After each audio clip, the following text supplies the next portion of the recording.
Salah satu arc paling seru di Dragon Ball Super adalah Tournament of Power, di mana nasib seluruh alam semesta benar-benar dipertaruhkan. Goku dan kawan-kawan harus bertarung habis-habisan demi bertahan hidup, dan yang membuatnya semakin menegangkan, mereka hanya punya satu kesempatan. Kalau kalah, alam semesta mereka akan lenyap selamanya.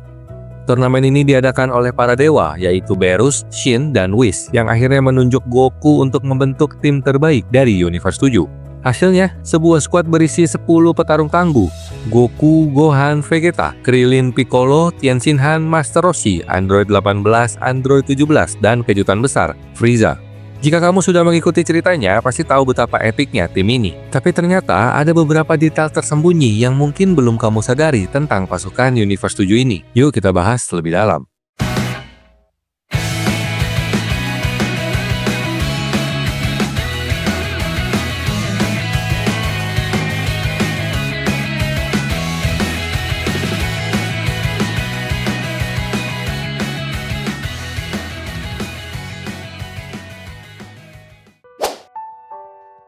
Di Tournament of Destroyers, Universe 7 awalnya cuma punya 5 petarung, Goku, Vegeta, Piccolo, Majin Buu, dan Monaka. Mereka harus berhadapan dengan tim dari Universe 6 yang dibentuk oleh Champa, saudara kembar Beerus, demi mendapatkan Super Dragon Balls. Goku dan Vegeta langsung dipilih oleh Beerus karena mereka adalah petarung terkuat yang pernah ia temui. Sementara itu, dua anggota lainnya, Piccolo dan Majin Buu, dipilih oleh mereka sendiri. Tapi yang paling unik, anggota terakhir, Monaka, justru dipilih langsung oleh Beerus dengan alasan yang ternyata cukup mengejutkan.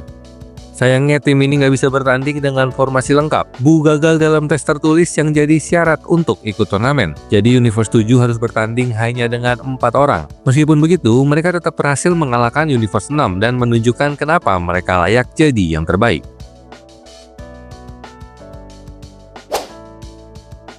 Di antara semua tim yang ikut Tournament of Power, Universe 7 punya keunikan tersendiri. Mereka satu-satunya tim yang seluruh anggotanya punya keterkaitan dengan bumi.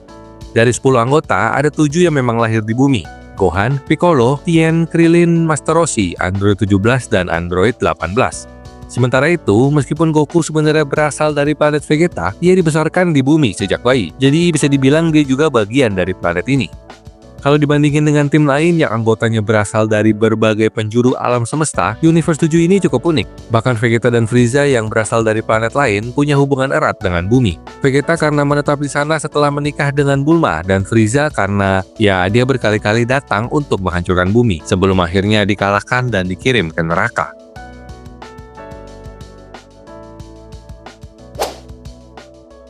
Tim Universe 7 ini sebenarnya penuh dengan sejarah panjang, bahkan sebagian besar anggotanya dulu adalah musuh bebuyutan. Ingat bagaimana Piccolo dulu adalah lawan Goku. Dia bahkan pernah membunuh Goku dalam Dragon Ball Super sampai akhirnya berubah dan justru jadi mentor buat Gohan. Hal yang sama juga terjadi pada Vegeta. Awalnya dia datang ke bumi sebagai musuh yang ingin menguasai segalanya, tapi kini justru bertarung di sisi Goku untuk menghadapi ancaman yang lebih besar seperti Frieza. Buu, jangan lupa, dulu dia pernah membantai hampir semua anggota tim ini ketika masih jadi villain. Frieza, jelas, dia adalah musuh besar yang berkali-kali mencoba menghancurkan bumi. Bahkan Android 17 dan 18 awalnya musuh yang menghabisi banyak orang, termasuk Gohan di timeline Future Trunks. Tapi lihat sekarang, mereka semua ada di satu tim yang sama. Perjalanan mereka dari musuh jadi rekan satu tim benar-benar perubahan besar yang bikin cerita ini makin menarik.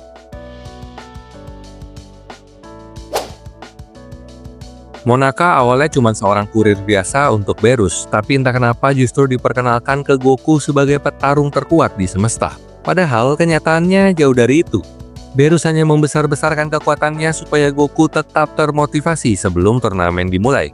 Goku yang penasaran tentu langsung menantang Monaka untuk bertarung, ingin melihat sendiri seberapa hebat petarung terkuat ini. Tapi hasilnya bisa ditebak. Monaka bukanlah ancaman sama sekali. Meskipun begitu, ada satu hal yang bikin dia menonjol di antara anggota tim lainnya. Dia berhasil lolos ujian tertulis. Sementara Buu bahkan gagal dalam tes ini, Monaka setidaknya membuktikan bahwa kecerdasan juga bisa jadi senjata. Meskipun fisiknya jauh dari kata kuat, setidaknya dia cukup tahu cara bertahan hidup di jagat raya.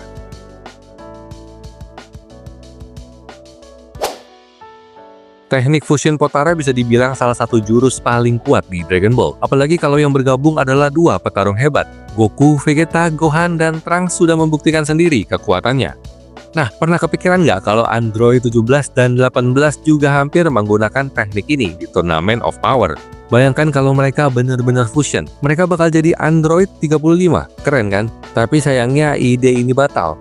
Alasannya simple, kalau mereka kalah itu berarti dua anggota tim langsung tereliminasi sekaligus. Bukannya memperbesar peluang menang, justru malah bikin posisi tim Universe 7 semakin terjepit. Jadi daripada ambil resiko, mereka milih bertarung masing-masing dan tetap memberikan yang terbaik untuk tim.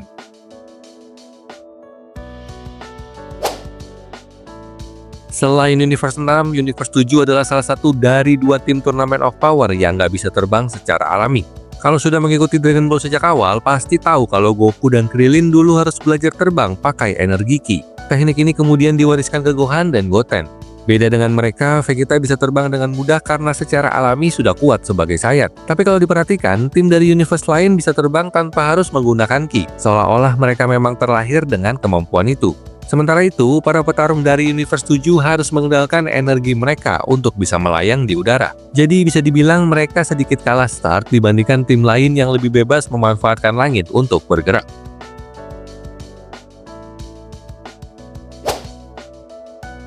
Setelah memenangkan Tournament of Destroyer, tim Universe 7 bukannya langsung beristirahat, malah menantang Universe 6 dalam pertandingan baseball santai.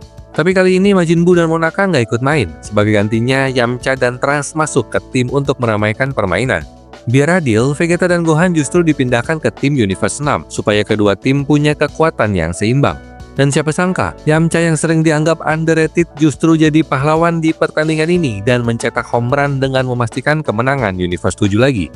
Ini jadi satu-satunya kesempatan kita melihat Yamcha dan Trunks ikut andil dalam tim, meskipun cuma dalam pertandingan baseball santai.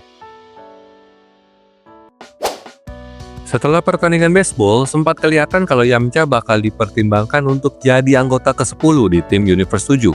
Tapi kenyataannya, semua orang malah lupa sama dia, dan kesempatan itu nggak pernah kejadian. Menariknya, di anime Yamcha benar-benar diabaikan, sementara di manga, Bulma dan Master Roshi setidaknya sempat mempertimbangkannya sebagai kandidat. Perbedaan ini cukup mencolok, manga masih kasih harapan kecil buat Yamcha, sementara anime langsung nge-cut dia dari daftar tanpa basa-basi. Padahal kalau dipikir-pikir, Yamcha punya skill bertarung yang lumayan. Sayangnya dari awal pun rasanya dia nggak pernah punya peluang besar buat masuk tim.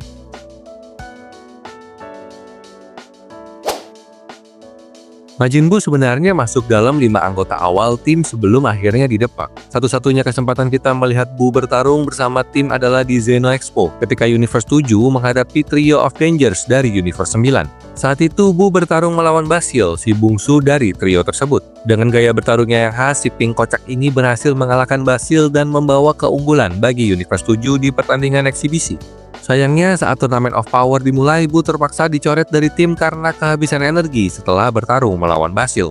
Keputusan ini sebenarnya masuk akal mengingat teknik vision yang dia gunakan benar-benar menguras tenaganya. Akibatnya seperti biasa, Buu tertidur pulas buat memulihkan energi. Dan jelas Universe 7 nggak bisa ambil resiko bertanding dengan anggota yang bisa ketiduran di tengah pertarungan. Saat tim Universe 7 akhirnya terbentuk, semua sepakat bahwa Gohan adalah pilihan terbaik sebagai pemimpin tim. Alasannya? Nggak cuma kuat, tapi dia juga cerdas dan bisa berpikir strategis. Tapi ternyata ini cuma terjadi di versi anime. Kalau kamu baca manganya, Gohan sama sekali nggak pernah ditunjuk sebagai pemimpin. Dalam versi manga, struktur kepemimpinan tetap ada di tangan Beerus, Shin, dan Whis sebagai supervisor tim. Anime memang memberikan porsi lebih untuk Gohan, mungkin karena di seri sebelumnya dia juga punya peran penting. Bisa dibilang keputusan ini memperlihatkan bahwa Gohan memang punya potensi besar sebagai pemimpin. Dia mungkin gak punya hasrat bertarung sebesar ayahnya, tapi secara taktik, dia seringkali lebih cerdas. Setidaknya di versi anime, tim Universe 7 mengakui kalau Gohan bukan sekedar petarung biasa. Dia bisa diandalkan sebagai pemimpin di tengah pertarungan hidup dan mati.